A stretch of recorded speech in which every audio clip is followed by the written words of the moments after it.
Howdy, the YouTuber with the Unfunny Edits is back, and today we're looking at Star Wars The Clone Wars, which was a 2008 CGI animated anthology series created by Dave Filoni. Sorry, I meant Star Wars Clone Wars is a 2003 2D animated anthology series created by Genndy Tartakovsky. And, pretty good. Let's just dive straight in. There's not much to say on this, and I can't really do a deep dive, so let's just jump straight in.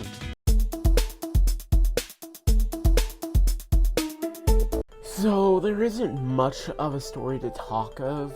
Part 1 focuses mainly on slightly connected mini-stories that are heavy on action and fast pacing.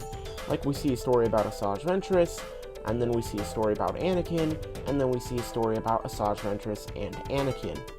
On the other hand, the second part focuses on 3 different plot lines which all take place at the same time and are more intercut, eventually converging at the very end, just before Episode 3 begins.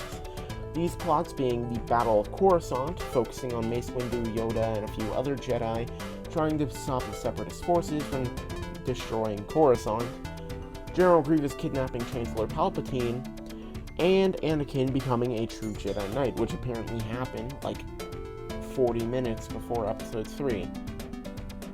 If I had to say which part was better, I would probably say part 1.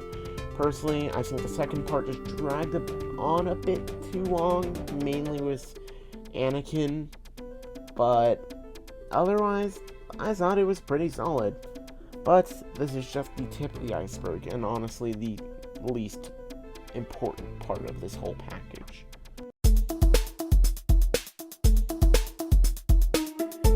So, as previously mentioned, the pacing is quite fast, which also has to make the action fairly fast-paced and swift. Just look at this. Super Mario in real life.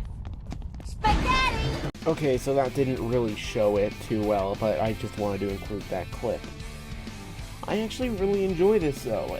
It's just fun, and unlike its successor, battle droids are competent and menacing to a degree. Roger, roger. That also doesn't mean the clones get shafted and just kind of become a laughingstock like the droids are in the show's successor. Sector 4 needs reinforcements. We are being overrun. Repeat, we are...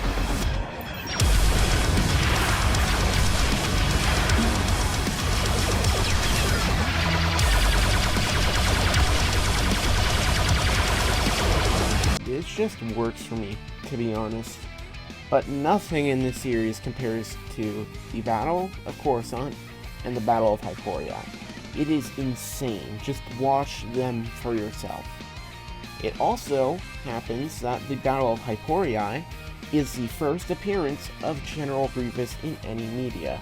And for once, he is shown as he is described in the 2 main appearances of Grievous afterwards, being Clone Wars 2008 and Revenge of the Sith. He's still described as being a strong and formidable opponent and a Jedi killer, but only kills 1 Jedi in both pieces of media. Whereas here, he kills 5 Jedi in his 2 stories. Overall, this is some top-tier action by Genndy Tartakovsky and his team.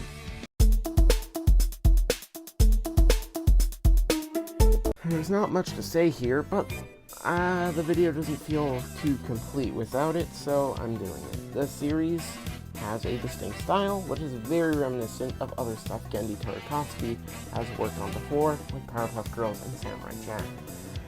Also, this show doesn't really focus on a plot or have even great characterization, like its successor, but this is due to the fact that the show was originally devised as a series of small, action-packed shorts to sell toys.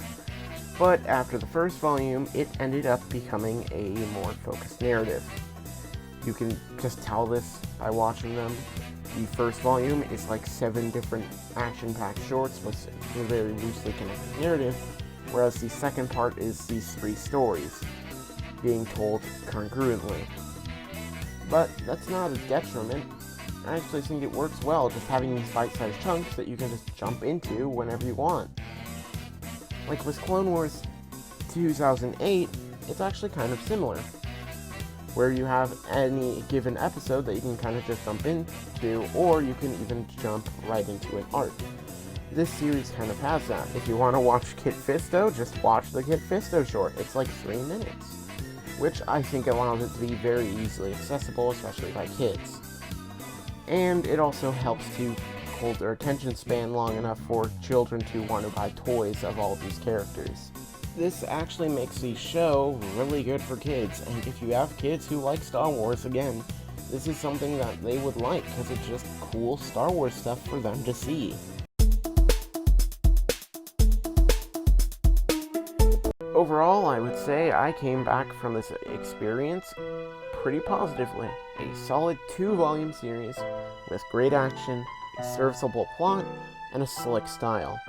If you haven't seen it, you don't need to watch the full 2 hours, but if you're interested, go for it. Personally, I would recommend just Googling which plots sound interesting to you, and just look at those. Some of my personal favorite episodes from the series were the first one from Volume 1 with the ARC Troopers infiltrating a droid command tower, the episode between Dirge and Obi-Wan having a fight for the second time in Volume 1 as well, and General Grievous fighting all the Jedi on Hyperion from the end of Volume 1 and a little bit at the start of Volume 2. I thought those were all really fun episodes, and they didn't drag on too long. If you do want to watch the full thing, it's all on Disney+. I give this a 7 out of 10. Also, they put Shaggy but as a Jedi in the show. Steady. No!